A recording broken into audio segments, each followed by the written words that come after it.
And we're back for game number 2 of this best of 3. LGD taking on Rattlesnake. I suspect we're going to have a remake, guys, just because we had a certain broadcaster, not named Ayesee, who wasn't in the correct slot whenever we started the server search. So, not sure what the case is going to be. Regardless, I am going to go ahead and walk you through the picks and the bans as best as I can. We'll be keeping an eye at the top to see if players begin to disconnect or not. So we may just end up with a remake from all pick, which would be really unfortunate. I hate when that happens because it kind of screws our in-game viewership. They don't get any analysis during the draft and all that. So all of you in-game viewers that are listening to my voice right now, much love to you guys. Big shout-outs to you guys. And, of course, to everyone on the stream here at One More Game TV2.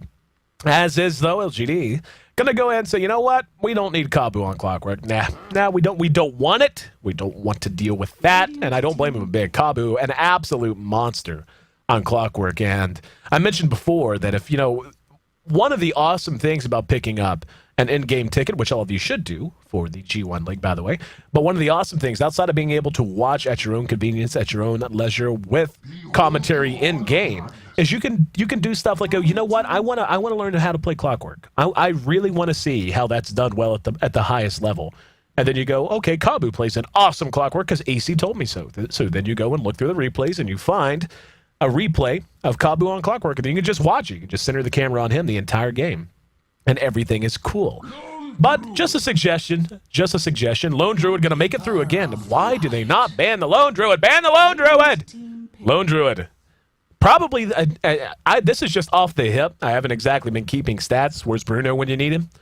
But I would be willing to wager that of every hero picked and banned throughout the entirety of Phase 2 and Phase 3 so far, Lone Druid has to have the highest success rate.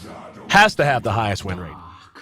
Keeper of the Light, certainly a nice hero to put with him. Push and counter push. On the other side, Rattlesnake going back to the well again with the Shadow Demon. No reason not to. Landon played a fantastic Shadow Demon in game number 1. Going to get the Magnus with the Darkseer. That is a deadly combination if ever I have seen one.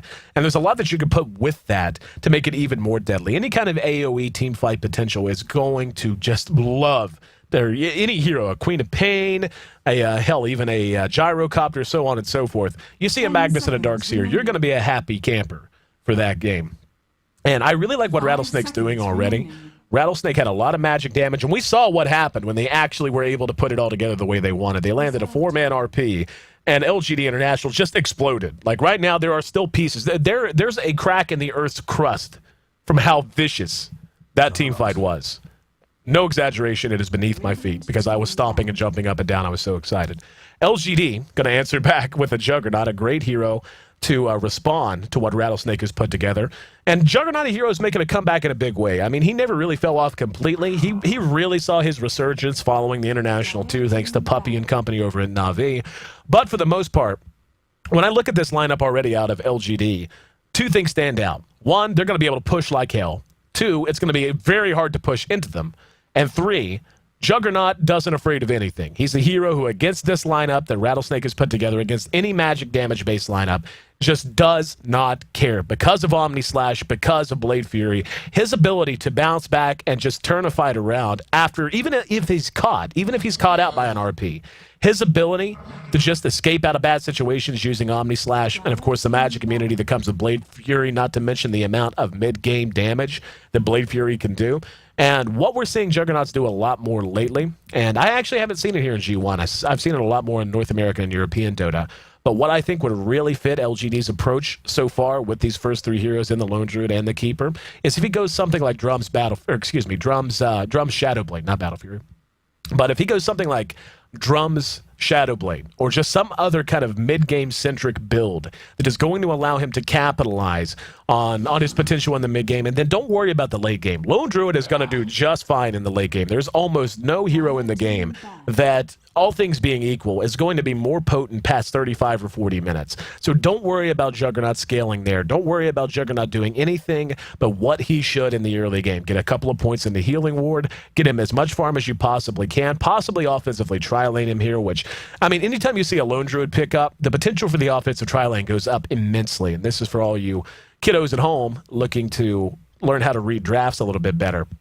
Lone Druid is a hero who excels in one-on-one situations, and the most safe and stable way to guarantee that he's in a one-on-one situation, not in mid lane. The reason he usually doesn't want mid lane is he doesn't have any inherent escape. He's not tanky until he hits 6. So it's very easy to gank him in mid early on if you're not very, very careful. So what you want to do is put him in a lane that has a lot of safety to it, but is still a one-on-one situation. The best way to do that is to put together an extremely strong offensive tri-lane and then make the enemy react to that. Make the enemy say, okay, it's obvious they're going to offensively tri-lane. We're just going to lose our tier 1.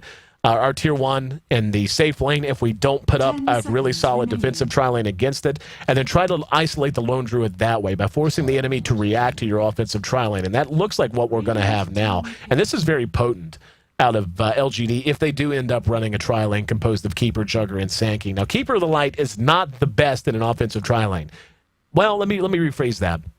He is not the best in an easy way in an offensive tri-lane. He struggles a lot more in a situation when he has to worry about his positioning that much more. He's a hero who needs to get in a good position, has to be protected a lot to really be able to get the most out of his long-range artillery nuke, a.k.a. Illuminate. But Chakra to go with Juggernaut and Sand King, that is absolutely devastating. So even if Keeper of the Light is not landing that many Illuminates, the fact that he's going to be able to get 2 points in the Chakra at level 3, just to keep Juggernaut's mana pool full, to keep Sand King's mana pool full, that makes this an unbelievably hard lane to deal with, because what is really the biggest mitigating factor for the success of a Juggernaut or a Sand King in any laning situation is the fact that as strong as as strong as Blade Fury is, as strong as Burrow Strike is, they're very mana-hungry spells. You can only use them once or twice before you're out of mana in the early levels. If you can take that out of the equation, all of a sudden, you've got a ton of kill potential. Now, Rattlesnake showing is an interesting pick to round things out with Kunkka. Been a while since I've seen a Kunkka pick up, I do believe. Now, a lot of things you can do with Kunkka, a lot of ways you can run him. He's an absolute terror to deal with in a tri-lane. And I would imagine, looking at the way that they put this together, it is going to be an a defensive tri-lane featuring Kunkka. Now, Kunkka is basically... He's just one of those heroes. You see him picked, and he's not hard to kill at all. He doesn't have any real good escape mechanism. Torrent is a semi-reliable disable, but, I mean, at best, it's a initiate on someone disable. It's not really a get yourself out of trouble disable for the most part. But with Shadow Demon, it becomes very easy to line up a perfect Torrent. So the kill potential going to be there for Rattlesnake again. But one of my concerns, once again, is just how reliant they're going to be on magical damage. They've got a lot that they can spam out, a lot of ways to do damage between Tidebringer, between Shockwave from the Magnus, as we saw in game number 1 as well. Queen of Pain certainly with Sonic Wave, with Scream of Pain, so on and so forth. Darkseer's Vacuum Wall combination, very potent at all stages of the game, depending on how he wants to build himself. But Kunkka is not a great right-click carry past 30 minutes. He just isn't. I mean, obviously, if he gets way ahead, he can be. But for the most part, he and Queen of Pain very much in the same boat. They're heroes who need to be capitalized early on. The late game potential that a Lone Druid gives you that safety belt if you're in LGD International shoes right now. They are going to round out their lineup with another silencer pickup, and if it ain't broke, don't fix it, man. I like that because they're actually going to be running Misery on it this time around. So we may be having something a little bit different come at us so far as the lanes. Got to see who God's going to be handling. Nope, they switched. Misery picked him, and then they switched immediately, so... That makes a lot more sense. I was going to say, with Misery on Silencer, and God is pretty much their full-time mid-hero player. So, but anyway, it is nil. Pycat is going to be making his way to the solo safe lane. Brax making his way down mid for the moment, but with God on Silencer again, that should end up being their mid player. So this is working out about as I would have expected.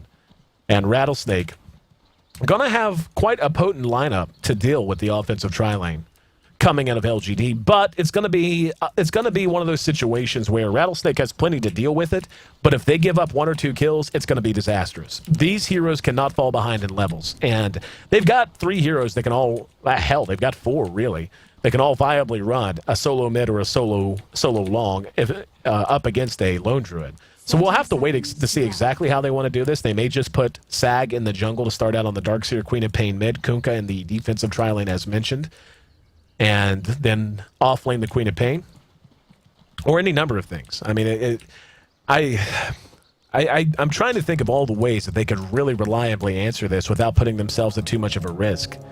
And it is going to be Luo in bottom for the moment, so maybe not anticipating the offensive tri-lane. Sag has set up shop near the jungle, but also near mid. Lanham's there with him. Looks like it's going to be a Kunkka mid, as he's handled by Ayesee, and I'll run through the lineups in full momentarily. Kabu on the Magnus looks like he's going to be running the long lane, and they may end up going 1-2-1 with a Darkseer in the jungle. This actually looks like that's what they're going to do. And God actually isn't going mid. Huh, they're going to have Brax mid. And this isn't unheard of, but it is going to be problematic for a Juggernaut. Up against a Shadow Demon and a Kunkka, he is going to be taking some damage. He'll have his healing ward to rely on, of course. But with the 3 supports down here, Queen of Pain obviously not going to be having a happy time whatsoever. And waiting to see what exactly is going to be done here. If we're going to have to remake or whatever. I'm surprised we made it this far. I thought for sure we'd end up having a remake. But as it is for the moment, Brax here, 2-on-1 in mid. Going to be problematic for him. And we're going to see the Keeper already rotate his way over. And very aggressive play already coming out on Brax. He did have a haste rune. So let's see exactly what we're going to end up doing. Once again, very sorry, guys. Don't know that we're going to rejoin game, please. Reload. Okay. And we had a broadcaster who was unfortunately, a broadcaster unfortunately not in the right slot. Go play, says Misery. And we got haste level 1. Yeah, I mean, it's a tough call to make. I agree that this is not the proper way to do this. Not to slight G-1 in any way, shape, or form. Much love to those guys, but if you're going to remake, you remake before the lanes are shown. You don't remake 1 minute in. And no idea where we're going to be with this. Once again, I apologize on behalf of G1 and on behalf of absolutely everyone. Hope you guys are nonetheless enjoying the show here on One More Game TV 2. A lot of first-time viewers in the chat I saw today, so I want to thank you guys especially for being here. Hope you're enjoying your stay so far. Would love to have you back in the future. Make sure you hit follow here on One More Game TV 2. You can also follow me on Twitter and Twitch. Twitter, it's at Ayesee, at AYESEE. And on Twitch, it's twitch.tv/ACTV. And still looks like we're trying to determine what the proper course of action is going to be. Brax is already disconnected. And no, he's back. Also, check out your G1 hub, by the way, G1.2p.com. You've got your casting hub, no matter which casters are in the game, right, LD? But you've got your casting hub there. You've got lots of great interviews and articles. A new interview just went up today with PyCat. Really cool interview. Check that out, G1.2p.com. And still seems to be a little bit of debate as to what exactly we're going to do here. And I'm forced to agree with 1437. If there was going to be a remake, it should have happened 60 seconds ago. But totally support whatever decision our fantastic, hardworking admins happen to make. With some men. And looks like we're going to have a moment of downtime. Water closet, says Kabu. Smoke them if you got them, guys. Go get yourself a fresh beer if it's in the evening. Go get yourself fresh coffee if it's in the morning. Or, hell, just live the YOLO life. Go get yourself a fresh beer in the morning. Ain't nothing like beer with breakfast, man. Nothing like beer with breakfast. So, for the moment, I'm going to treat this, as I always do, as a rain delay. As an unavoidable delay. So, any questions you guys have, anything I can respond to, feel free to go ahead and type that out in the chat. I will get to it once the delay catches up. And I'm going to, in the meantime, for the next 2 minutes at least, until I can start reading the chat, keep an eye on this. Obviously, I don't read Chinese. But just a reminder, we are going to be in action every day for the next 2 weeks. So every morning, well, every morning if you're on my time, I guess, Eastern Daylight Time, 7:30 a.m. every morning, up until, I want to say, the 11th or the 12th of April. We're going to have one best-of-3 series here for you with the G1 Champions League, so make sure you bookmark One More Game TV 2 and or G1.2p.com. That way you can get your daily dose of Dota in the best way possible here at the G1 Champions League Asia Qualifier. Our next broadcast, again, will be tomorrow. And I actually got to check real quick, and I will check just so I have something useful to pass along to you. Will be Chain Stack in action against Zenith. Chain Stack, much like Rattlesnake, a surprise team who made it through the qualification stage in Phase 2. Chain Stack, led by the Ayesee, but composed of a slapdash squad of players from all over Southeast Asia. A fun team to watch and a really talented team. So hope you guys will tune in for that. Zenith looking so sharp in all of their matches so far throughout the Asia qualifier as well. Then on April 2nd, we'll have LGD China taking on Orange. A very highly ballyhooed match, and one that everyone's looking forward to above just about any others remaining, except perhaps that on April 3rd. April 3rd will be Invictus Gaming taking on Team DK. Talk about some royalty. Talk about the royal families of Asian Dota. Doesn't get a whole lot more highfalutin than Invictus Gaming and Team DK. So, and again, I mean, I read through all of the matches coming out in April. That's followed on the 4th by Orange versus LGD International. Then on 5th, we have DK back in action against Chains. Rattlesnake will be in action against LGD China. And if they get a win here, especially, that'll be one of the most important matches on the entire board. and then Zenith versus IG on the 7th. And then after that, we get into the last 3 days that'll determine who will survive Phase 3 and move on through the G-1 Champions League. So looks like we still got a minute. Not sure what exactly the delay, the pause happens to be. But I will get to the questions. Looks like it is catching up now. Ayesee, where's Draskell? Is he dead? Asks Roosevelt. Draskell probably just sleeping, man. Draskell, very busy guy, doing amazing work with the GD Studio. Hope you guys are checking those guys out as well. But yeah, I mean, he's just a busy guy. He has a standing invitation to come here and broadcast for the G1 Champions League anytime he wants, and anytime he sends me a message, I will be very pleased to bring him onto the broadcast because I do miss my Dre, my Dras, miss my buddy.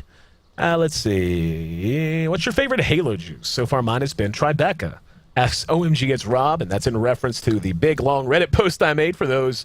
And I have no problem plugging this publicly. I was a 2-pack-a-day smoker for years. My health was beginning to not, I mean, my health was already not the best to begin with. I'm a pretty big guy. But I smoked a whole lot. I coughed all the time. I couldn't laugh without coughing. I mean, it was really unpleasant. I had that awful smell on me all the time. And I got into electronic cigarettes not long after. And obviously, I'm not recommending that people who don't smoke get into electronic cigarettes. Nicotine still does have negative health effects. But if you're a smoker and you want to change your life and you want to get away from the cancer, you want to get away from the death sentence that is regular cigarettes, e-cigarettes are the way to go. No doubt about it. And Halo E-Juice, my favorite E-Juice. So that's what OMG It's Rob is referring to. Tribeca is good. I actually have a bottle of Tribeca next to me. I tried a new flavor just today. It's Turkish tobacco, and Turkish tobacco is delicious. My favorite, though, is Bella Valetti. Let's see. Someone... Let's see. Spectate the game stream without delay. I'm add delay to a stream if he knows how. Yep. Very unfortunate what's happened. Still not sure what the result's going to be. AC, love you too, Boonwen. Come on, guys, ask questions. I'm here. Wants to hear questions. This is our rain delay show. You're on One More Game TV too. Yeah, it seems like the consensus coming out of the chat is they should not remake. I don't want to leave LD behind, though. LD and Beyond the Summit, the primary English language casters who have so graciously allowed me to broadcast the G1 as well. And so whatever needs to be done to make sure the BTS and LD have the chance to broadcast, I understand. I feel like, though, if there's a mistake that's been made, it's that the game should have been re-hosted immediately, not 60 seconds in. Looks like I'm the last one remaining, huh? All right, guys, I will be right back. Sorry about that. And I was talking to you guys. But anyway, we'll be right back. Game number 2 of this best of 3, resuming just moments.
I didn't know that you loved me like you. I didn't know that you cared like you do. I feel like you do. I feel like you do. I feel like you do. I feel like you do. I didn't love feel like you do. I didn't feel that your love feels like you do. I didn't love feel like you do. I didn't feel that your love feels like you do. I didn't love feel like you do. I didn't feel that your love feels like you do. I didn't love feel like you do. I didn't feel that your love feels like you do.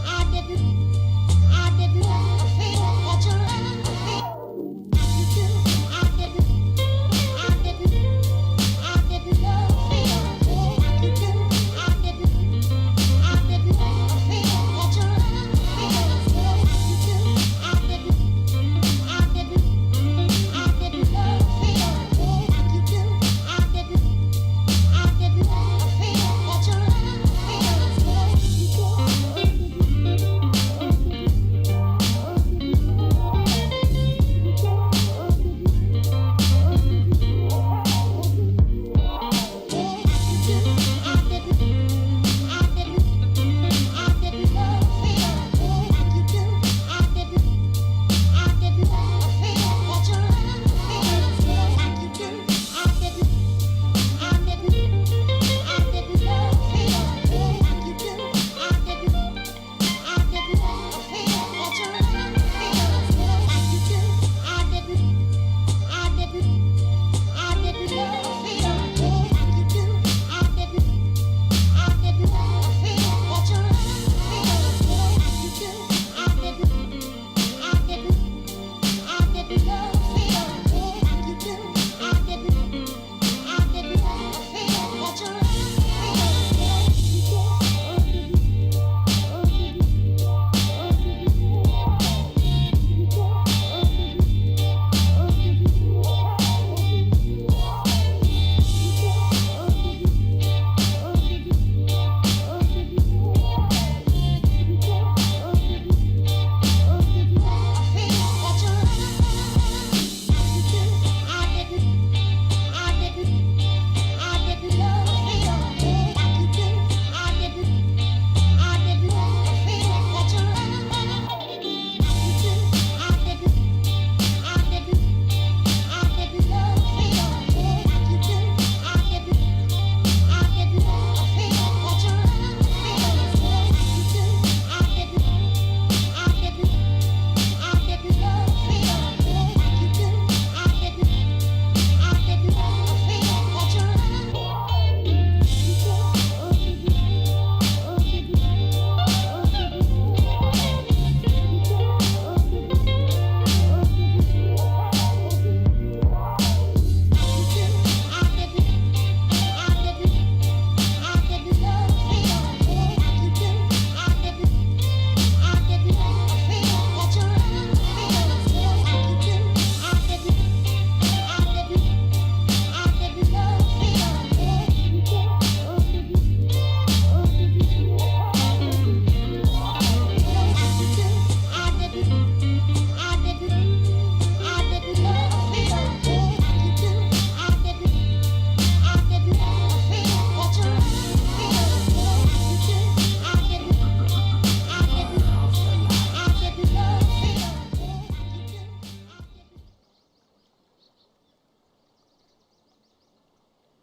Prepare for battle.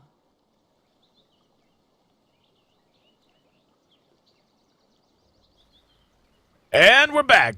And yeah, looks like we already have a disconnect. So, see, always it knocks me out of my rhythm. So see, and we're back. Game number 2 of this best of 3 LGD taking our You can't do that. Can't do it whenever you immediately have it disconnected and pause. Gosh, get it together, guys. Get it together. Either way, do have a great game on the way. Rattlesnake taking on LGD International. and anxious to see what the result of all this is going to be. This is an all-pick remake, of course, so sorry to our in-game fans who are going to get the draft analysis, that hard-hitting draft analysis I know you buy the ticket for out of me, Ayesee. But nonetheless, we had some real interesting lanes already beginning to take shape on the side of Rattlesnake. I really liked what LGD International had decided to do with their offensive tri-lane and switching things up, sending God out of the mid lane. Very interesting. And seeing the Juggernaut go mid, this is something a Juggernaut can do that a lot of hard farming, agility, carry / semi-carry heroes really can't do reliably. And it's because he has the skill set just innately. By the time he's level 2, he's got 2 excellent skills to give him the 2 most essential things to have in terms of a mid, soaking up the experience and getting last hits. First of all, he has the escape mechanism that is Blade Fury. Blade Fury, of course, makes you magic immune. So having that ability to rely on that to get you out of trouble, to even to do some damage if they engage on you and you feel like you might be able to swing blow for a little while. Then you have your healing ward that he'll be getting up at level 2. And having that, and he actually went bottle first. Wow. Just noticed that. Getting his bottle up very much at the beginning. And yeah, that's interesting. That's something you almost never see at the pro level. And it's really not considered that solid in most situations on most heroes, but of all the heroes that can do this, Juggernaut, again, is one of the better ones, because the reason you don't go bottle first, for those who are wondering and those who maybe do it in their pub games or what have you, you don't do that because bottle charges are great, getting your mana, your health back up, but it's easy to harass someone who goes bottle first and just burn through those mana charges very quickly, and you're not going to have a chance to refill it outside of bottle crowing until later on. And getting a bottle crow going early, that's always going to be a good choice for any mid hero that happens to have a bottle. But it's just real easy to make sure that the mid that does go bottle first runs out of regen pretty quickly. But in the case of Juggernaut, he's not going to run out of regen once he hits level 2. He'll have his healing ward if he really needs it. That'll buy time for him to bottle crow. And yeah, we're going to have a disruption on him immediately. And Brax just doesn't care. He's going to move forward and Omni Slash. Get himself one last hit. He's actually in trouble here, taking a lot of damage and being forced all the way back. So Brack's going to be up against it in that mid lane. Down here at bottom, we see the decision to go ahead and run these lanes exactly as they had panned out before. Going to be okay. Pycat going to be able to do a lot of damage to Kabu to keep him away from experience range, at least for a little while. But Kabu with Shockwave will eventually be able to get a little bit of gold, if not a ton. But that's very much a lane. And wow, Kunkka actually got first blood in mid. Did not expect that. First blood on the board very quickly. And I usually pride myself on not missing many first bloods. That one I just did not expect at all. The kill potential in this lane is there with the torrent, and I'm going to guess followed up the disruption. But with Omni Slash, Brax should be able to get away. And geez, they're going to get another kill in bottom while I'm watching mid. In the meantime, Brax is in trouble again using the healing ward. There's the disruption. And yeah, he's going to be cleaned up again. Oh no! Ayesee did not follow through with the last auto attack. That should have been a death, but instead, Brax manages to make it away once again. So 1-1 after the return kill on the Queen of Pain in bottom. Luo going to be having some struggles down here, most likely. And the big question now becomes, how long is LGD going to allow this lane to stay standing? We're going to see a rotation to mid now out of our Keeper of the Light. Lanham down below half health. Could scarcely afford to eat an Illuminate. But 1437. Dropping a ward here as well on the easy camp. Now going to rotate his way up, and we're going to see... Okay, Brax just grabbing himself a haste rune. He is bottle crowing, so the bottle out of his inventory already. 1437. Now heading north, and it looks like they're in no hurry. Yeah, this is going to work out just fine for LGD. Rotating the Keeper of the Light elsewhere. They're going to keep him closer to mid, probably put him in the jungle here. I don't think the Lone Druid really needs his help, but if they really want to focus on holding the Magnus down, he will be able to apply pressure. Sag has made his way up as well, so both teams putting a bit more emphasis now on this top lane. Brax stabilizing a little bit down in bottom. We can see Misery spotted out by Luo, but Sandstorm makes it easy to keep yourself safe. And God just happy to take all the free farm in the world under his own tower. Up here at top, we're going to have a skewer that's going to catch Pycat. Pycat at half health. 1437's there, and yeah, they're going to stay on him. The Surge allowing him to do damage, and Pycat slowly eating all this damage. Is going to salve himself back up. And Kabu salving himself back up as well. Up now, there's the Surge. Here comes 1437. Pycat will be chased down. So this top lane, actually this whole game, going quite well for Rattlesnake right now. They lost their Queen of Pain, and that stinks. But the fact that they're able to get the first blood in mid, and now Magnus able to pick himself up a kill. Well, I guess technically it was the Ion Shell, so Darkseer got it. But still, being able to bring down a Lone Druid at this stage of the game, absolutely essential in keeping him under control in the mid game. Now, yeah, we can see, I mean, Orb of Venom up on the Bear, but not much else. Only 260 gold on Pycat. 4 minutes in, they're quite happy with the way that lane's going so far, I would say. Down here at bottom, Misery is beginning to soak some experience from God. God at level 4 right now. In mid, level 4 for Ayesee. Lanham's level 4 as well. They have been more or less evenly splitting that experience. Juggernaut just on par at level 4 as well because of that first blood and because of the trouble he had earlier. Using his Blade Fury to soak up a little bit of experience and a little bit of last hits when and where he can. And that's something else you can use the hero for. Sag is going to take this double damage rune away from him this time.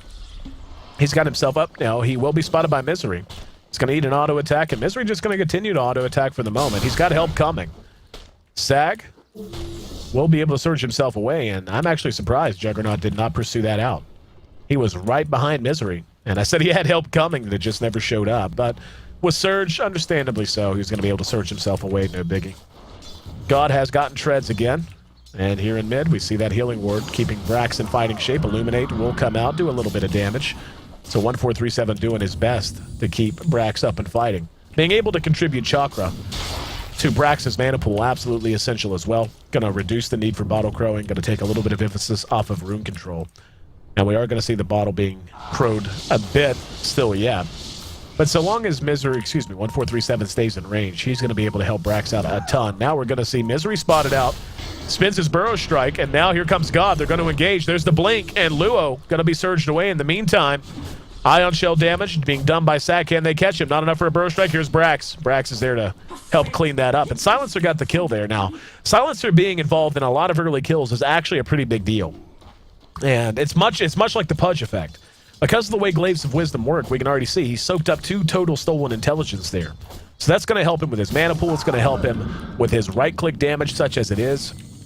And him being, again, involved in that kill. I mean, it's just 2 intelligence, sure. But that's basically 2 free Iron Branches into his main stat. And every time he can just be a part of these kills. Going to be a big win for LGD. 2-2. We got 4 kills on the board in a 6-minute game. Brax and 1437 now moving together. In mid, Lanham basically by himself. Ayesee did manage to make it away before Brax is able to catch him. Brax not quite level 6. We'll have Omni Slash up soon now. There's an Illuminate. It's going to catch Ayesee on his way back out of the river. Back up at top. Kabu doing really well for himself following that gank on Pycat. He's actually higher level than Pycat is right now. And aside from that, 15 last hits, given he's up against Pycat, and there has been some pressure up here. That's really quite solid. Invisibility Rune picked up on the Juggernaut. He may use it here. Nope, just going to walk back to lane. Thought he might use it and try to catch someone napping in mid, but as is, Kabu playing a great game of Dota. He's going to have RP ready to roll whenever he wants and or needs it. And he's already got his bottle up. Not quite to treads, though. Still a decent amount of gold away from treads, but that bottle, understandably, essential for him to maintain himself in this lane. Ayesee now being zoned out a little bit. He's almost level 6 as well. Pycat is a little past 6, so Omni Slash is going to be available. And we see him use that Invis Rune. Maybe looking to get a kill on Sag as he retreats here. Omni Slash, he's got the mana for it. And Sag's actually going to head to the high ground. And in the meantime, we got more movement up here. Here comes the Shadow Demon. And Juggernaut's going to spot them both. He may just Omni Slash Sag here. And he will. There you go. Easy kill pickup. Now, though, there's a skewer. He doesn't have the mana to get himself away with the Blade Fury. Big mistake there. Did not have the mana to get himself away. Now we're going to have a Disruption catch and Keeper of the Light. No follow-up, though. Just no way to do damage following that up. 3-3, 1-for-1. Darkseer traded for Juggernaut. About even on both sides, I would say. Juggernaut, not the biggest target on the map. That would be your Lone Druid, but certainly a nice pick-off to get. Queen of Pain is almost level 6, has not had the best farm, sitting at just 12 near the bottom. Keeper of the Light actually has more last hits than she does, but has been soaking experience fairly effectively. And obviously you want the best of both worlds, but if you can only get one, experience is by far the best to be getting on your Queen of Pain. She needs early levels. Now we're going to have last word used. Kabu's there, and he's going to be spotted out. He's got an RP if he wants to use it. Misery's very low. He's just level 4. There's the skewer, and he thought, I guarantee he thought about RPing there. Decided not to pull the trigger, though. So Kabu coming to help Luo out a little bit. We've got 2 back in mid on the side of Rattlesnake. Ayesee joined by Lanham. And still, 1437, spending a lot of time on this piece of territory. Brax not spending nearly as much time in lane now. And it looks like they're going to go for a gank on bottom. We've got 2 more rotating over. And God looking for the same thing. He's got a global silence if he wants. There we go. There's the burrow strike. And going to use last word. And no follow-up, though. Really surprised they didn't commit a little more heavily to that. In the meantime, in mid, see a little paint being traded. 1437. Going to be able to counter-push this out. The healing ward certainly doesn't hurt. Pycat benefiting from this more than anyone on the map because he's now in a lane that's completely unoccupied. And we can already see he's closing the ground in terms of last hits very quickly. He's up to 40, just 10 or 8 off the lead, actually, at this point. And here we go. They're going to go for it. There's the RP. Got a boat. Shockwave follows it up, making a double kill. Brax is going to land, but a day late and a dollar short. No way he could help his buddies out. Great RP, and Kabu continues to be such a fantastic playmaker. Kuka's going to get a kill on Keeper of the Light in the mid in the meantime. And Rattlesnake thought about diving Brax. Brax will be able to make it away. But an excellent RP gives Rattlesnake the kill lead once again. Now, looking ahead to the mid game, Pycat has caught up. He's in pretty good shape here. I mean, obviously dying when he died is problematic. But he has his phase up on the bear. He's got his Orb of Venom. He's got a set of tier 1s on himself. And that's often one of the bigger humps to get over in the early game on a Lone Druid. It can just feel like forever getting just some boots up on you in the bear. After that, things seem to come a little more quickly. You're able to move in and out of the jungle a little bit better. You're not quite as gankable as you are when you're just sitting on bare feet. Bare feet. I made a pun and didn't mean to. Anyway, Rattlesnake is going to smoke up. And they are going to look to put some pressure on the bear. The bear and his owner. And Pycat just kind of hanging back here, letting the bear do the work. And this is where you can see Lone Druids get into trouble. They're often so focused on... Oh, wow, they're going to reveal themselves. There's a Demonic Purge. Kabu does not have RP ready. There's a Torrent that's going to connect as well. TP reaction's coming. The boat will connect. Pycat might end up... Yep, he will end up dead. Now the return kill on Ayesee very much on the menu. Kabu trying to help out as little as he can, but that double damage on Ayesee. Aysee's still doing a lot of damage. Shadow Demon going to re-engage, and Brax can't follow it up. They end up getting nothing out of that. Check that. Keeper of the Light there with an Illuminate to help bring Ayesee down. Ayesee with that DD just hitting so hard. So they end up going 1-for-1. Druid for Kunkka. That's a win for Rattlesnake again. Getting the Druid off the map, so important at any stage of the game, but especially in these early stages. Make him feel uncomfortable. And now a disruption. Gonna catch Keeper of the Light. And the Skewer's actually gonna be off the mark. Rare misstep out of Kabu. Kabu, I would argue, is probably the biggest playmaker on the entire Rattlesnake squad. Does not miss opportunities like that often. And that was a costly one. Because now we have Pycat back up and running. He has RP up now. Shadow Demon, though, very low on mana. Arc Boots ready in 25 seconds to help get him back in fighting shape. They may just decide to push here. And this is what you expect to see out of a Juggernaut. He's got 3 points into his healing ward. Cooldown not quite there, but they're not going to need it. They may push through to tier 2 and force a fight here. God brought in courtesy of Keeper of the Light. 1437. The name of the train. That's the train number that brought him in, apparently. But LGD, now with all of their attention on this top lane, they've got the bear to tank through this tower damage, and in it goes. He's got 1 glove of haste on him, so a little extra attack speed. Demolish is part of the menu, and now we're gonna have a Demonic Purge on Misery, and the Ghost Ship's actually just gonna miss. There's a global silence. This is really poorly engaged out of everyone. They got the tower, so LGD obviously coming out ahead there, but that was really, just to be blunt, poor play on both sides. That was a total waste of the silence. The Demonic Purge accomplished nothing.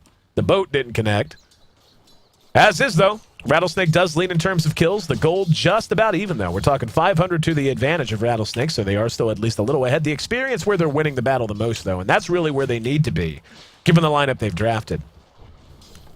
The lineup of LGD is very much more item dependent. I mean, obviously levels are a part of that. But, you know, your Lone Druid needs items to really feel effective. Brax needs at least 1 more item, be it drums, be it Shadowblade, be it both. He needs, I would say drums really would be his best option right now. And we're going to see Luo eat a last word and take a lot of damage blinking away. But they have to not only stabilize in terms of levels and in terms of gold. Rattlesnake is much more level dependent. They get so much stronger the more levels they have, to a point. And really, again, a late game farm fest is not what Rattlesnake is drafted for here. They need to win this game in practicality, if not in reality, by 30 minutes in. They don't want Lone Druid getting too big. And here comes Brax under cover of an Invis rune. Illuminate is going to catch Ayesee. And he doesn't have enough mana for an Omni Slash. That's a shame. And here we go. He's actually going to be caught out. RP. Going to catch Brax. Here comes Misery. There's the vacuum, though. Brings him in. And the boat will miss. Demonic Purge on Misery. He's going to Burrow Strike. Caught 3 with it. Illuminate will be lined up. And here comes the Sonic Wave. Cleans up the Sand King. Brax back from a buyback. Looking for a target. He's got Omni Slash in just a moment. Not going to spend it, though. So another big win for Rattlesnake. 9-4 now. And yeah, they're going to go ahead and go for this again. God now the target. That's a double kill as Brax is cleaned up. And God, X marks the spot. Enough to secure that. Rattlesnake making this work, and now with the mech complete. Mech freshly completed on SAG. They are a force to be reckoned with. And I mentioned this during the draft. This is what they wanted to be doing. This is when their team needs to be peaking. They need to be getting a big lead now and turn it into a win in the mid-game. In Game 1, their problem was they broke even with LGD International when they should have been winning. This time, at least for the moment, 15 minutes in, that's not the case. They are winning this game pretty handily. We see that gold spiking up towards 3,000 to their advantage. The experience, again, the more important factor, in my opinion, at this stage of the game. Just about 7,500 in their direction. Misery is just now level 6. So LGD International has been fighting without Epicenter for the most part. God actually picked up a set of drums. That's a unique pickup on a silencer. Drums is good on everyone. I've said that forever. But seeing him get that instead of a 4-staff is a little bit surprising to me. Even before mech, I feel like mech would be a huge benefit to them. They are going to smoke up and look to get something going in this bottom lane. They're going to have plenty of targets to pick from. The Bear's going to be able to spot at least one out. Yep, it's going to spot out Lanham. Should have gotten a look at Sag and Kabu. And now the Bear engaged upon. Here we go. They're going to catch both of them. Now the Shockwave. There's the global silence as well. Lanham forced to run, and the Epicenter got no one. Misery whiffed that completely. The Darkseer was cleaned up. Oh, the return RP. Caught 2 coming back out of the woodwork, though. We're going to see Misery drop. Pycat and Brax got to run. Little damage being done from God. There's a disruption to buy some time. Here comes the boat. Boat not going to catch anyone. No, it did catch Brax, actually. Now they're charging back out. 2 for 1 the current trade. Sag and Kabu traded off for Misery. And Brax now moving to the south. Trying to find Lanham. Lanham has been spotted out. Here comes Luo and Ayesee, though. They're looking for revenge. And the Sonic Wave. Only gonna get God. No, they actually got that with Tidebringer. Tidebringer from Ayesee getting the return kills. And now they're not done. Pycat gonna eat the Shadow Strike. Here comes Misery. Misery back up and ready to fight. Gonna catch Luo. Ayesee's there as is Sag. This fight just going on. Good vacuum brings him back. Scream of Pain does good damage, and it's enough to clean him up one more time with the help of Ayesee. 15-7. One of those fights that just kept going on. And LGD International digging themselves a deeper and deeper hole. Illuminate only going to buy so much time. Shockwave's there. Ion Shell, so on and so forth. 15-7. 22 minutes in. Excuse me, 17 minutes in, 22 kills on the board. They may re-engage here. Looks like they thought about it. And yeah, Brax was there, but not really, can't do anything by himself. They may try to go 1 for 1. In the meantime, in here in mid, Lanham is getting some farm and some much-needed experience. He's got himself a Ghost Scepter, which is a great pickup to have at 17 minutes. Shadow Blade was actually the pickup on Kunkka. Makes a lot of sense, the same reason I think it would make sense on a Juggernaut. I've yet to see what Jugs is going to pick up this time around. Brax not really with enough gold to be afforded that luxury. Now they're going to re-engage. Ayesee's there. There's a Scream of Pain. Blinding Lights there. Boat will catch no one. Sails right past Pycat. Sag's going to be pulling back. Luo spotted out as well. Now going to head to the south. Blink himself back in the lane. Finds the loving embrace of his teammates. Kabu is going to have an RP up again right now. Epicenter going to be up in 10 seconds. That Epicenter being more or less whiffed on by Misery really hurt them in that last battle. They got to have that out of him. And now Misery going to need a Demonic Purge. Illuminate's going to be there, but Lanham just basically doing harassment damage. The rest of Rattlesnake staying safely in the comfort of their tower. Mech going to get them back up and ready to fight. Brax has his ult up now too. This fight has more or less not ended. Just been an utter back and forth here in bottom. And now we're going to see Sax actually. So it's 4 on 5 if LGD decides to engage here. They don't know that yet. Ward is down. They're going to spot 3 moving through here. They know what's going on. And let's see if they can take advantage of it. Lanham continuing to spam out Shadow Poison while he can. Sag almost back to the base. He'll be able to TP right back. So if they're going to go, they need to go now. Luo has everything ready. Everything's off cooldown, and Mystery's actually going to miss with the Burrow Strike. He's going to be disrupted to follow it up. Illuminate and Torrent both off the mark. Their Shockwave doesn't do much but catch Brax. So nothing done yet, and Darkseer's back in the fight. Darkseer's going to catch him with a vacuum. Now the silence comes out. Here comes the Ghost Boat.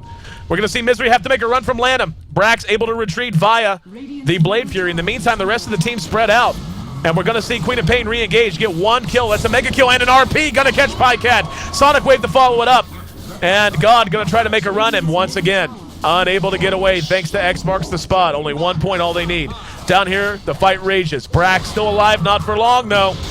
Focus down, and that's a big wipe, big turnaround for LGD International. This bottom lane has been an absolute killing field. And that killing field favoring one team overwhelmingly. That's Rattlesnake. 19-8 as we approach 20 minutes now. That gold way up in favor of Rattlesnake. The experience almost into 5 digits now. Going to be a lot of ground LGD International has to cover. So far, Rattlesnake is executing their lineup just like they have to. 1437 has the headdress on his way to a mech. Really feel like a mech on the silencer instead of that initial set of drums would have been a big difference maker. He's actually on his way to well, he's got the headdress recipe. We'll see what direction they want to go. Reckon 1437 could build a pipe. But yeah, the lack of a mech there, you can't point to that and say that's exactly why it went the way it did. A lot of things led to that going the way it did. Misery unable to really capitalize on Epicenter in those 2 fights. I mean, you could consider that one very long fight if you want to. But not having the sustain that Rattlesnake does. Kunkka in great shape right now. We'll take a look at our net worth. He and Queen of Pain are on top. And Kunkka's way ahead in terms of net worth. I mean, the guy's just monstrous right now compared to the rest of the map. Shadow Blade on him, very important. In mid, we are going to see a tier 1 drop, so LGD not taking things lightly, not laying down quietly here in the mid game.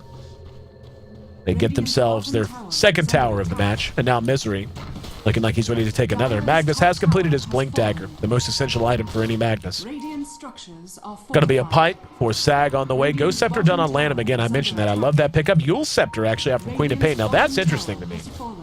But I'll tell you what's awesome about it. It's the ability for her to use that Yules to take the bear out of the fight for a little while. To take Lone Druid's bear out of each and every fight. Just for a few seconds. That can often be the difference maker. That bear has his armlet done now. He's got that 2nd Glove of Haste, as I had mentioned, doing the what really I think has become the most typical build for Lone Druid now. Going with Phase plus Boots plus Orb of Venom, straight up the 2 Gloves of Haste. You build 1 into an armlet first, and you follow it up with a Maelstrom. Very solid way to get yourself from early game to mid game. Gives you a lot of push potential, gives you a lot of team fight potential for a relatively low cost. And of course, the Maelstrom builds into a Mjolnir heading towards the late game. So always, I mean, just good item choices. Taking a look at God. Yep, he will be getting himself. No, he's actually going to be building the mech. See what 1437 is doing. Gonna guess again that he's on his way to a pipe. That would make the most sense since he has a 2nd headdress. We'll see, though. We will see. 22 minutes in. Rattlesnake more than doubling up their opponents right now. Jugger will find himself a double damage rune, so something they're going to want to put to use in the next 1 minute and 40 seconds, give or take, for sure. Still really want to see what he's going to end up doing. He's got 1,000 gold right now. Shadow Blade, I feel like, would be a good pickup. Drums would be just as good. If he was going to get drums, though, he would have spent at least a little bit of that on a bracer by now. The fact that he's not showing us a bracer tells me he's got other things in mind. Misery, still sitting on tier 1 boots. Has enough for arc boots. Now he's going to go right into a sandstorm. I'll tell you what, man. Misery's reaction time is sick good. Just sick good. In the meantime, we're going to have a kill here in mid. And yeah, they're going to manage to kill off both God and Juggernaut. I was watching Misery get engaged upon and miss the fight in mid. And now, Rattlesnake going to push through to the tier 2. Illuminate going to buy a little bit of time, but not a ton. That might be enough to ward them off, actually. Nope. 1 shot with that Shadow Blade on Kunkka and Ayesee, feeling quite tanky as well. He's actually already got a Crystallis up as well. He is sick big right now for a Kunkka. And absolutely essential. This is when Kunkka really feels the most dangerous. Super late game, not nearly as worrisome. But if he gets far enough ahead, I mean, he's just going to be awesome no matter what. Especially with Empower. I mean, the guy's hitting for 230 damage when he's empowered right now. So that deficit of right-click damage more than made up for by the fact that he's had a fantastic start. He's playing really well, farming really well. He's on top of the net worth chart. Not to mention Magnus doing what Magnus does, which is making other heroes more powerful. And X marks the spot. Gonna catch 1437. And, yep, they're going to follow it up. There's the Torn. Now they're going to re-engage. Can they get Ayesee? Off goes the Global Silence. Going to be rooted down, and the Illuminate going to catch Landham as he runs away. They're right on his tail. There's the Disruption. Blade Fury going to follow him out. God's right behind him. Kabu's there with the Blink Dagger if he wants. The Shadow Demon cleaned up in the meantime. Looking for a skewer. Not going to find it. Couple of big turnarounds there, and that's what they needed. Nice step in the right direction. And Ayesee bought back, anticipating a Rosh attempt, and that's exactly what they're going to see. Very good game sense to know that a Rosh attempt, very likely. Going to be tough for them to challenge without Shadow Demon. Shadow Demon, very essential in these fights. His ability to take Brax out of the fight momentarily, following Blade Fury. Utterly essential.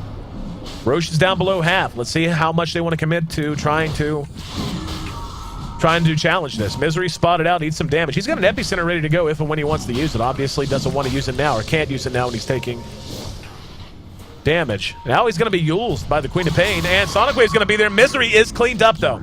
So Queen of Pain makes it an even playing field. Actually, that's going to be to their benefit as Shadow Demon's now back up and ready to fight. Global Silence still on cooldown. 75 seconds, they're going to rush in. Rosh at just about half, and Sand King buys back. Bears laying into Sag. Sag going to be forced out. Ayesee now going to be the target. Here comes Kabu setting up shop. And Misery back into the fight via Keeper of the Light. Best ability Keeper of the Light has, if you ask many pros. Now they're going to go for it. There's the RP. K2 walls down as well. Can they follow it up? Terrible place for LGD to be fighting, but there's the Epicenter. Finally, Misery able to do some damage. Forced to walk away, though, as his team could not re-engage off of it. Ayesee taking a lot of damage. Luo in trouble. Has enough mana for a blink if he wants it. Spins it on a Scream instead. Torrent's going to catch two. That's going to be Brax and Pycat. Illuminate from the high ground. Will connect, and Ayesee eats that after being rooted down. The bear will be cleaned up. 23-11 following that dust up. And Misery still up and standing. He's going to spot Kabu. Spins his Burrow Strike. Might have to use Sandstorm. He's going to be disruptive, but here comes his teammates. And Misery will be cleaned up, and now Brax ready to re-engage. Brax 2 seconds away from having his Omni Slash, but not enough mana. Landham's going to be forced to back out, as well as Luo. Roche still up and standing. He's at about half health. Has been at about half health forever. This healing ward now, a big factor for Brax. Allows them to do this, and there's nothing that Rattlesnake can do about it. Rattlesnake ahead by 13 kills. And looks like we had a lag spike, but looks like we're also good to go now. And LGD going to get themselves a Roshan. Hard-fought Roshan. The gold and the experience still moving the direction of Rattlesnake. But getting that Aegis, a very big deal for them. And what has got to be worrisome now, if you're in the shoes of Rattlesnake, is you are not going to have access to buybacks for the most part for the next few minutes. Kunkka, 2 minutes, 30 seconds out. The gold on the supports is just not there. The buybacks have already been spent. The gold is not available for the moment. Now, if LGD decides to push off of this, once everything is off of cooldown and they can take a one fight, that could be Rax. And this is really just what a Lone Druid gives you. It's why you fear a Lone Druid. It's why you don't want to let the game go too long. Lone Druid is... There are a couple of heroes like this. Animage is one. Lone Druid is one. Tiny is one. These heroes that if you are not in position to buy back as a team and get back on the field to defend your tier 3 after you lose a tier 2 tower, they will just take your Rax. They will be able to push and have so much punching power once they get a few core items up. They become such a huge liability. And buybacks become a very big part of the game. Still getting a little bit of lag. Hopefully the players aren't experiencing it quite like I am. They actually put that Aegis onto God. And God, who went a hybrid build, pure hybrid. Treads, mech, drums. Very solid for him. And I really don't mind that at all. Getting the drums up. Skipping the 4 staff, not the biggest deal in the world. Gives him a lot more stat gain, much better survivability. Misery, following his buyback and his death, he was very close to Blink Dagger. And now, still 1,000 gold away.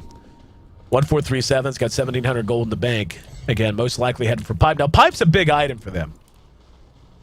for a number of reasons. I mean, one, the lineup of Rattlesnake does not want to deal with the pipe. They just simply do not want to have to cope with that. They are very magic damage reliant once again. They're getting a decent amount of right-click coming out of Kunkka now just because of how far ahead he became.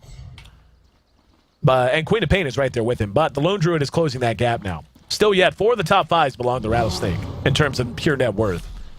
So don't get me wrong, Rattlesnake is ahead here. But just the virtue of LGD International's lineup means it's going to get stronger the later the game goes.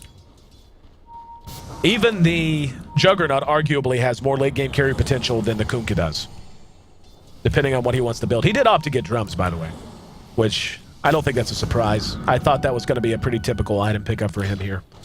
What he picks up after is really the more interesting thing to watch for. But not just because of the magic damage output coming out of Rattlesnake is that pipe going to be a very clutch item, but the ability to push with a pipe popped. I mean, a pipe is just such an essential item in terms of trying to crack a tier 2 or a tier 3, tier 3 especially. Speaking of tier 2, Rattlesnake gets a free one in bottom, extending their gold lead, looking so good. But some very important items about to be complete now for LGD International. 1,400 gold in the bank of Pie Caddies, getting close to that Maelstrom. Should have it soon. We see that they are beginning to run much closer together now, much more tight-knit in the way that they're occupying space on the map. Magnus actually picked himself up a Vanguard. I like this a lot better, actually, than BKB coming out on Magnus for the most part. At this, I mean, given the lineup, I mean. Not necessarily in general. I mean, for the cost, BKB, much more cost-efficient item than a Vanguard and what it gives you throughout all stages of the game. But, given what they're up against, and given the window of time that they have to be feeling pressured by, getting that up, guaranteeing that it does come out, instead, unlike a BKB, which can seem to take forever on a Magnus in a lot of cases. BKB is one of those items where you try to build it on a Magnus, and a lot of times you wind up with like an Ogre Club and a recipe in your inventory, and you can never just finish that Mithril Hammer. You know, you buy the recipe because you're about to die, because you can't afford the Mithril Hammer, and then you just spend forever banking up gold trying to get that Mithril Hammer done. And that's just, that tends to be how it feels. Going Vanguard here gives him a little bit more survivability. And it's something he could build in pieces. Something that he was going to be able to afford almost guaranteed at any given stage of the game. And again, given that it is now 30 minutes in, that gold lead is considerable. Over 10,000 for them, 15,000 experience. But LGD International's lineup is going to begin to feel a lot different right about now. The pipe is done on SAG now. And that's essential for no other reason than the Illuminate coming out of Keeper of the Light. It is worth saying that 1437 has landed some pretty good Illuminates all game long. He has played a good Keeper of the Light. So having that to mitigate Epicenter from Sand King. Sand King, I think, just picked his Blink Dagger up. He did. Now that is clutch. That is something Misery has been craving this entire game. The poor guy has whiffed on Epis. Even the one he hit down near the Roche pit, he went in and he just kind of had to walk away from it because he was going to wind up dead if he stood for the full duration and he couldn't afford to die. So that item, very important for them. And now, with these items done, they're ready to roll. Taking a look at the Druid. Maelstrom's still not done. A little surprised they're moving out before the Maelstrom's done, but they do have to defend their tier 2. Here comes the TPN. Rattlesnake still hanging. They may hang around just too long, and here we go. Drum's going to be popped. Sag's going to be the one to spot it. There's a disruption on him. God's in position. Kabu to the north. He found the entire team. Now the Burrow Strike's going to come in. God's in trouble. Silence goes off. Epicenter is connecting and doing good damage. Illuminate connects as well. And now Brax chopping wood on Sag. There's a vacuum that's going to get him. RP follows up and gets Brax. The Panda locked in place as well. 25-11. Buybacks coming out. And Rattlesnake trying to take this fight in convincing fashion. And there's Misery to bail his buddy out. He got the whole team. Got 4 out of 5, actually. Landon not caught there. Misery looking for help. Here comes Pycap back and ready to fight. Blinding Light will connect. But Rattlesnake coming out ahead here. LGD International not really realizing how tenuous that situation was. God played a little too brave there. He got way out in the woods and all of a sudden realized he was surrounded. He was in a snake pit. And this tier 2 just about to drop now. We're going to see a surge on Sag. He's looking for a target. God's going to be the target. There's the Ion Shell, and God will be cleaned up, no doubt about it. Here comes the Ghost Ship as well. And Rattlesnake is just running them off of their own tower. The execution really lacking from LGD International there. God had a good silence, but the synergy between the heroes, I just didn't feel it at all. The damage output, not where it needed to be. And we can see the Golden experience continues to climb higher and higher in favor of the underdog Rattlesnake squad. 32 minutes in, 37 kills on the board. And LGD International beginning to run out of real estate. They don't have any outer tier towers remaining. 3 outer tier towers remain for Rattlesnake. Queen of Pain has completed her Scythe of Ice. Very important item in being able to bring down the Lone Druid. And looking at the supports, looking at everyone on the side of Rattlesnake right now, their inventories are filling up. Magnus has 1,800 gold in his inventory as well. If he wants to go ahead and go for a BKB, he could even pick up a Perseverance on the way to a Refreshers if he wanted to, just in one shot. We'll see. Luo has kind of been playing, and I mean, this is not super rare, but seeing the Yules come out first on the Queen of Pain, a brilliant choice. Scythe of Ice now, though, is when she's going to start to feel a little bit scary, like she usually would. And Brax going to town on this Ancient. Oh, they are going to turn north, so Brax not going to be spotted out. Good for him. Up, he might. He makes it to the high ground. Wow, they actually spin the RP, and that does lock him down momentarily. He's going to try to TP away. Not going to be able to do so. They get the pick on Brax. Roche back up in about 5 minutes, give or take. Rattlesnake, not going to try to push the base towers off of that yet. Not going to try to push the tier 3s. Just going to take that kill for what it was and move back out.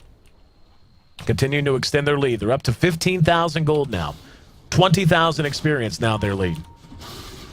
And a game that has been all about execution. Rattlesnake has been one step ahead of LGD International. God on his way to a BKB has his Ogre Club moving in that direction. Pycat and the Bear still staying in range for the top 5. Oh, now they're going to catch the Panda. Oh, very good recall there out of Pycat, getting his buddy back to safety. Maelstrom is done. 4 out of the top 5 net worth on the board all belong now to Rattlesnake. Pipe, not quite done on 1437. Actually, he just got a 4-staff. That surprises me considerably, actually. That is really surprising to me. In the meantime, Pipe would help them so much. I'm really just kind of dumbfounded that they would not get a Pipe. Down here at bottom, Pycat and Misery looking to get some kind of something going. Luo showing his face. Has help in the woods just in the north. Brax now. Still not a whole lot to report other than having his drums. Keeper of the line will be able to TP Pycat back to safety. And back to Kabu. He's got 2,300 gold in the bank, and everyone beginning to bank for buybacks. Daedalus complete on Ayesee, so he is hitting crazy hard. He's hitting for 250 damage, give or take, before Empower. After Empower, plus the bonus damage of Shadow Blade, he's going to seriously be able to blow up Keeper of the Light in one shot. That's not an exaggeration. 1437 might get blown up in one shot here if he's focused down by the Kunkka. And Ayesee has made this work. Misery, still sitting on just tier 1 boots, does have that blink, still has had it. But the defensive position now out of LGD beginning to show itself. I mean, we can see, other than Misery kind of being out here in no man's land, LGD spending the majority of their time back up under their tier 3s, and for good reason. Queen of Pain's going to spot out a double damage rune, and we'll see them begin to move down that way.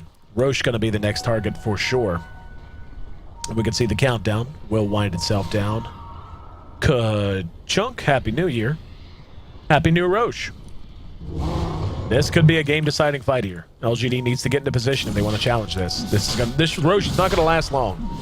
Not with a double damage rune on Ayesee. I mean, yeah, look. Critted for 1,000 there. They're not going to be able to challenge this. This is kind of shocking, actually. Not even going to try. They're going to smoke up, but the battle's lost. That's a free Aegis in the inventory of Ayesee. And they're going to be out before they can even react. Major misstep from LGD.